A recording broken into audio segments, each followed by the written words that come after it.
السلام علیکم ورحمۃ اللہ وبرکاتہ۔ ناظرین، آج شیخ محمد یونس صاحب یہاں تشریف رکھتے ہیں۔ ان سے ایک بڑا اہم سوال میں پوچھنا چاہتا ہوں ناظرین کے لیے کہ یہ کہتے ہیں کہ حضرت امام مہدی علیہ السلام نے جو اس زمانے میں تفسیر کی ہے، پہلی تفسیروں کی اصلاح کی ہے، ان میں غلطیاں تھیں، انہوں نے کی ہے، اس کی اصلاح کی ہے۔ تو میں ان سے پوچھتا ہوں کہ آپ چند ایسے باتیں بتائیں جو پہلی تفسیریں مذہقہ خیز ہوں یا غلط ہوں اور جن کی امام مہدی نے اصلاح کی ہوا۔ جی شیخ۔ جزاکم اللہ جزاک ڈاکٹر صاحب۔ جیسے کہ اس سے قبل ہم نے اس حضرت امام مہدی علیہ الصلوۃ والسلام کے بارے میں یہ ذکر کیا تھا کہ رسول پاک صلی اللہ علیہ وسلم نے فرمایا تھا کہ جب امام مہدی آئے اور آپ کو پتہ چلے تو خواہ تمہیں پہاڑوں کے اوپر سے، برف کے پہاڑوں میں سے گزر کے جانا پڑے، جاؤ اور اس کی بیعت کرو، ٹھیک، تو اور اس کو میرا سلام پہنچاؤ۔ ٹھیک ہے۔ تو یہ پھر ثابت ہوا اس بات سے کہ ہمارا ایک فرض ہو جاتا ہے کہ جب ہمیں پتہ چل گیا کہ حضرت امام مہدی علیہ السلام کا ظہور ہو چکا ہے، نشانات بھی ظاہر ہو چکے ہیں، ضرورت زمانہ بھی یہ بات ثابت کر رہی ہے، چاند سورج کا رمضان کے مہینے میں گرہن بھی لگ چکا ہے، تو رسول پاک صلی اللہ علیہ وسلم کی بات مکمل طور پر پوری ہو گئی۔ ٹھیک ہے۔ اور ہم نے پھر فبایعوا کا حکم جو تھا کہ تم اس کی بیعت کرنا، وہ بیعت کر کے ہم نے مان لیا۔ ٹھیک ہے۔ اب اس کے بعد ہم دیکھتے ہیں کہ ان کے آنے سے انہوں نے کیا کارہائے نمایاں ایسے سر انجام دیے، کیا کام، کون سی اسلام کی یا قرآن کی خدمت کی ہے جس سے پتہ چلے کہ ان کا آنا ضروری تھا۔ ٹھیک ہے۔ تو آپ کی ایک کتاب ہے برکات الدعا، ہاں جی، تو اس کا مطالعہ کرنے سے ہمیں پتہ چلتا ہے کہ حضرت امام مہدی علیہ الصلوۃ والسلام نے جو قرآن کریم کی تفسیر کی ہے اس کے کچھ معیار آپ نے بیان فرمائے۔ مثلا سب سے پہلا معیار آپ نے یہ بیان فرمایا ہے کہ جو معنی قرآن مجید سے ہم کر رہے ہیں جی، ان معنوں کی مزید کچھ آیات جو ہیں وہ تائید میں ہوں، کم از کم ایسی ممکن ہے کہ 10 آیات تک بھی اس کی تائید میں، جو معنی آپ اس قرآن کریم کی آیت کے سمجھ رہے ہیں اور وہ درست معنی ہے، تو کم از کم اس کے معنوں کے اور 10 آیات کم از کم اس کی تائید میں ملیں گی، جو کہ یہ ثابت کر رہی ہوں گی کہ یہی اس کے معنی درست ہیں۔ تو یہ ایک معیار مقرر کر دیا، جیسے کہ بعض مفسرین بھی مانتے ہیں کہ حدیث میں بھی آتا ہے کہ قرآن کی جو آیات ہیں یفسر بعضہ بعضا، کہ قرآن کریم کے جو آیات ہیں وہ ایک دوسرے کی تشریح کرتی ہے۔ اچھا، دوسری بات مثلا آپ نے یہ فرمائی کہ اگر رسول پاک صلی اللہ علیہ وسلم کی زبان مبارک سے اگر کسی قرآن کی آیت کی تشریح یا تفسیر ہمیں حدیث سے مل جائے، جیسے آیت جو ہے سورۃ جمعہ کی آیت وآخرین منہم لما یعلقون، یہ بھی قرآن کریم، یہ بھی کتاب امام بخاری نے سورۃ الجمعہ کی جو کتاب التفسیر ہے اس میں یہ آیت لا کے وآخرین منہم لما یعلقون سے یہ ثابت کیا ہے کہ رسول پاک صلی اللہ علیہ وسلم نے اس وقت ایک صحابی جن کا نام سلیمان فارسی کے کندھے پر ہاتھ رکھا اور فرمایا کہ لو کان الایمان معلقا بسریا لنالہ رجل من اہل فارس، کہ اگر ایمان سریا ستارے پر بھی چلا گیا تو اس وقت بھی پھر اہل فارس میں سے کوئی شخص، ایک یا کئی ایسے شخص اللہ تعالیٰ مبعوث کرے گا جو اسلام کو اور ایمان کو اور قرآن کو دوبارہ وہ دنیا کے اوپر قائم کرنے کر دیں گے۔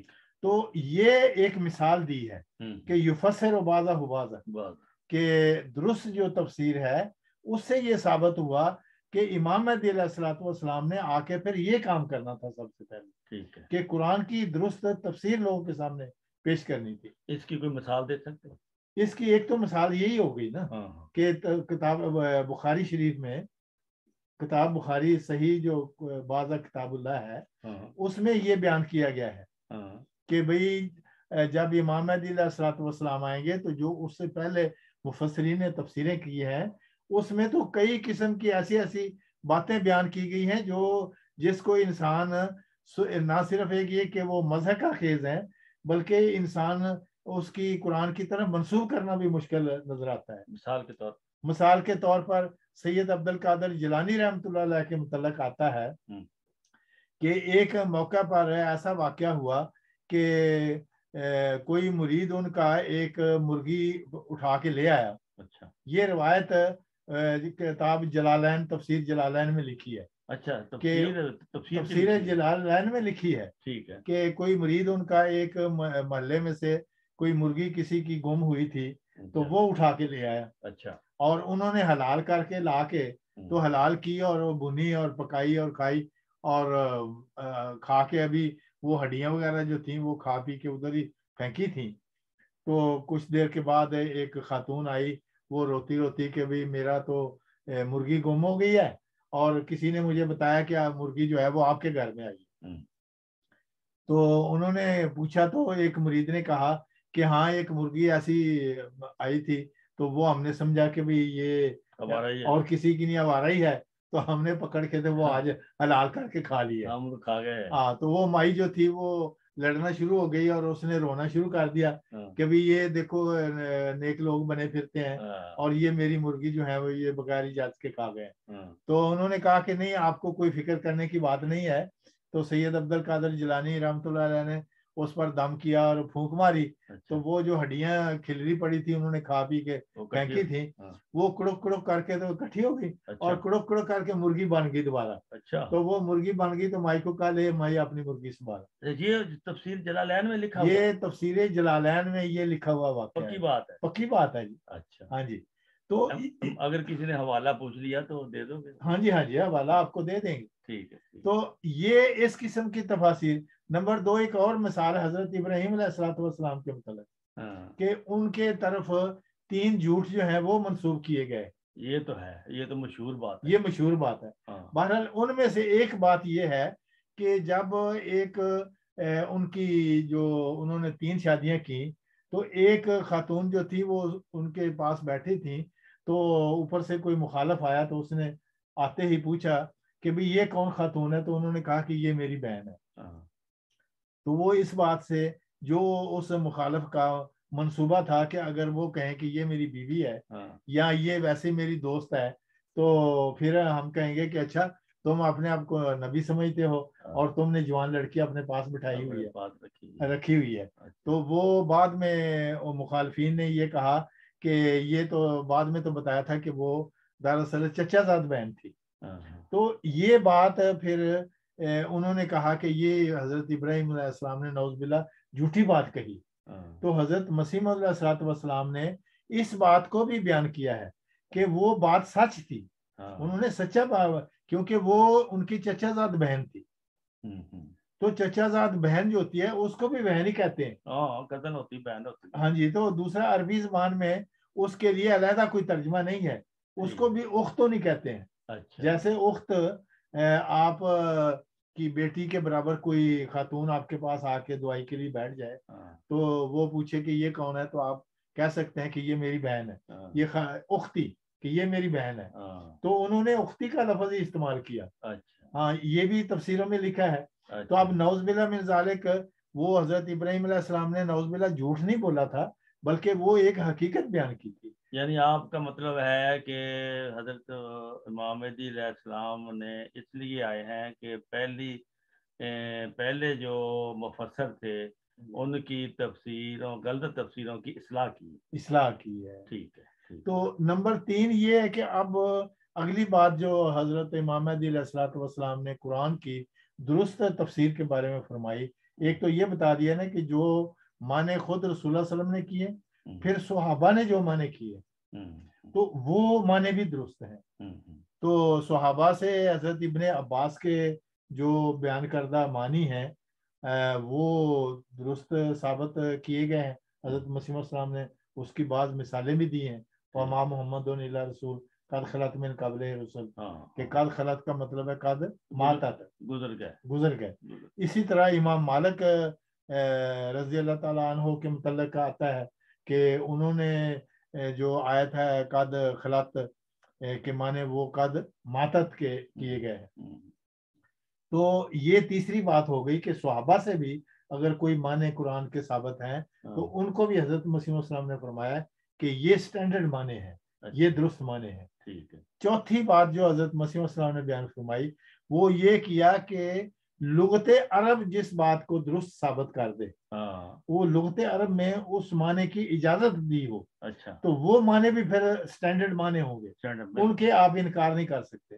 اس کی ایک مثال جو ہے وہ فلما توفیتنی کنت انت رقیب علیہم کی آیت سورۃ مائدہ کی جو آیت ہے اس کی آپ نے بیان فرمائی ہے کہ وہ لغت عرب جو ہے صرف نحو کے قاعدے کے مطابق وہ یہ بیان کرتی ہے کہ اگر توفع جو ہے وہ باب تفاعل میں سے ہو اور فاعل اللہ تعالیٰ ہو اور مفعول جو ہے وہ زیرو ہو اور وہاں سونے کا نیند کا کوئی قرینہ موجود نہ ہو تو اس کے معنی سوائے موت کے اور ہو ہی نہیں سکتے. پھر یہ معنی کرنا کہ جی اس کو پورا اٹھا لیا, پورا مکمل اٹھا لیا, یہ کر لیا, وہ غلط ہے پھر. تو مسیح السلام نے اس لیے ان معنوں کے اوپر کہ میں نے جو کلیہ بیان کیا ہے کہ اگر باب تفاعل میں سے ہو توفع اور اللہ تعالیٰ فاعل ہے اور مفعول زیرو ہے عیسیٰ علیہ السلام اور نیند کا وہاں قرینہ موجود نہیں ہے تو اس کے معنی موت کے علاوہ ہو نہیں سکتے. یہ درست معنی ہے, یہ لغت عرب ہے. پانچویں بات جو آپ نے بیان کی ہے کہ یہ سٹینڈرڈ معنی وہ ہے جو اللہ تعالیٰ امام مہدی علیہ الصلوۃ والسلام کو خواب کے ذریعے سے, کشف کے ذریعے سے, الہام کے ذریعے سے, وحی کے ذریعے سے بتائے گا کہ یہ معنی جو ہے اس آیت کے یہ معنی ہے. تو یہ پانچویں نمبر پر پھر جو اللہ تعالیٰ نے آپ کو قرآن کریم کی مختلف آیات کی جو تفسیر سمجھائی ہے, اس حضرت مسلم موعود رضی اللہ تعالیٰ عنہ کو اور حضرت مسیح السلام کو, جیسے اس کی ایک مثال سورۃ فاتحہ کی بھی ہے. تو سورۃ فاتحہ کو آپ نے بیان فرمایا ہے اپنی کتابوں میں کہ سورۃ فاتحہ جو ہے مجھے اللہ تعالیٰ نے دکھایا کہ یہ اس کی مثال ایک گلاب کے پھول کی سی ہے کہ جس طرح گلاب کے پھول میں اللہ تعالیٰ نے نزاکت اور خوبصورتی اور اس کی ملائمت اور پھر اس کے جو طبی فوائد ہیں جس قدر وہ رکھے ہیں, تو خدا تعالیٰ نے وہ ایسے سندر یعنی اتنی خوبصورت شکل میں مجھے دکھائی ہے جس طرح ایک گلاب کا پھول ہوتا ہے. تو حضور نے فرمایا کہ میں خواب میں دیکھ رہا ہوں کہ جس وقت سورت یہ ساتھ ساتھ پڑھ رہا ہوں سورۃ فاتحہ, تو ساتھ ساتھ یہ گلاب کے پھول کی پتیاں جو ہیں وہ اس طرح نظر آ رہی ہیں کہ جس طرح وہ موتیوں کی طرح چمک رہے ہیں, اور اس کا حسن اور خوبصورتی دل کو اس قدر اچھی لگتی ہے جس سے کہ دل باغ باغ ہو جاتا ہے. تو یہ مختصر الفاظ میں آپ کے سامنے کہ یہ اللہ تعالیٰ نے کشف میں آپ کو سورۃ فاتحہ کے متعلق جو اس کا حسن ہے اس کا ذکر فرمایا ہے. مختصر یہ کہ آپ کا مطلب ہے کہ امام مہدی اور اس کے خلیفہ کے ساتھ اللہ تعالیٰ کا ڈائریکٹ رابطہ تھا. جی رابطہ, سچی خوابیں آتی تھی. جی ہاں, اور کشف ہوتے تھے. جی, امام مہدی علیہ السلام کو الہام ہوتے تھے, وہی ہوتی تھی. جی.